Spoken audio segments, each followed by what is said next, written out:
Thank you, Mama.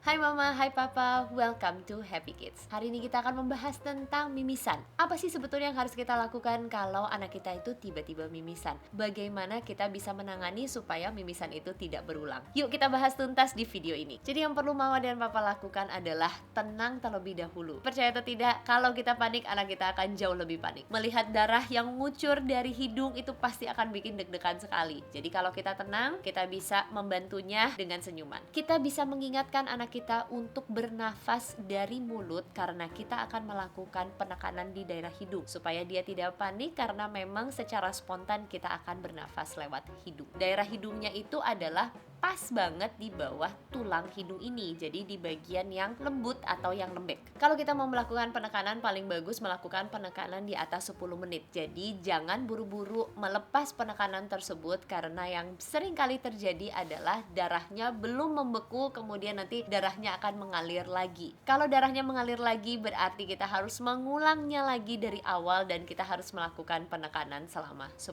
menit. Jadi jangan buru-buru untuk menghentikan penekanan tersebut. Kalau kita tidak nyaman untuk menekan dengan tangan atau kita merasa pegel, boleh banget kok kita memasukkan kasa atau tisu ke dalam hidung si kecil. Tetapi kasa atau tisu ini dengan tujuan untuk menekan sumber perdarahan. Jadi kita harus benar-benar memasukkan sampai ke ujung, bukan hanya di luar hidung saja. Jadi memang harus ada penekanan karena kita menggantikan tangan kita dengan tisu atau dengan kasa tersebut. Kasa yang ingin kita masukkan biasanya kita gulung dulu di ujungnya supaya kita bisa memasukkan dengan maksimal. Kalau sampai kita melihat darahnya itu sudah mengalir dan sudah memenuhi kasa, jangan pernah mencabut kasa tersebut sebelum dia benar-benar sudah 10 menit. Kita juga bisa melakukan kompres es di bagian atas hidung untuk membantu untuk mendinginkan pembuluh darah yang ada di dalam hidung agar pembuluh darahnya itu mulai mengecil, dan ini akan membantu untuk membekukan darah supaya mimisannya bisa berhenti lebih cepat. Setelah 10 menit kita bisa menghentikan penekanan, kita bisa mengeluarkan kasa secara perlahan. Biasanya anak kita akan merasa sangat-sangat tidak nyaman karena terdapat banyak sekali bekuan darah di dalam hidungnya. Tetapi sekali lagi tolong banget ingetin si kecil untuk tidak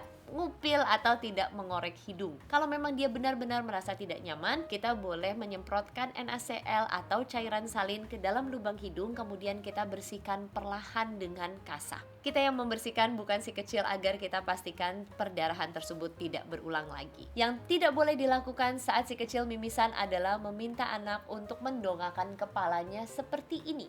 Melainkan kita harus meminta dia untuk memajukan kepalanya untuk menghindari si kecil menelan darah yang terlalu banyak seperti ini. Kemudian kita melakukan penekanan di daerah hidung setelah anak kita itu memajukan kepalanya. Yang sering terjadi pasca mimisan adalah anak kita bisa merasa mual dan bisa muntah. Muntah tersebut seringkali terdapat gumpalan-gumpalan darah. Jangan panik, itu dikarenakan anak kita baru saja menelan darah yang cukup banyak, dan sayangnya darah itu baunya agak amis, jadi memang seringkali membuat anak kita itu mual. Hindari mengorek hidung untuk 2 hari ke depan supaya mimisannya itu tidak terjadi lagi. Mau belajar tentang parenting lebih banyak lagi, boleh banget check out www.happykids.id. Yuk support channel kita, boleh di share, like, dan subscribe. Semangat terus Mama Papa.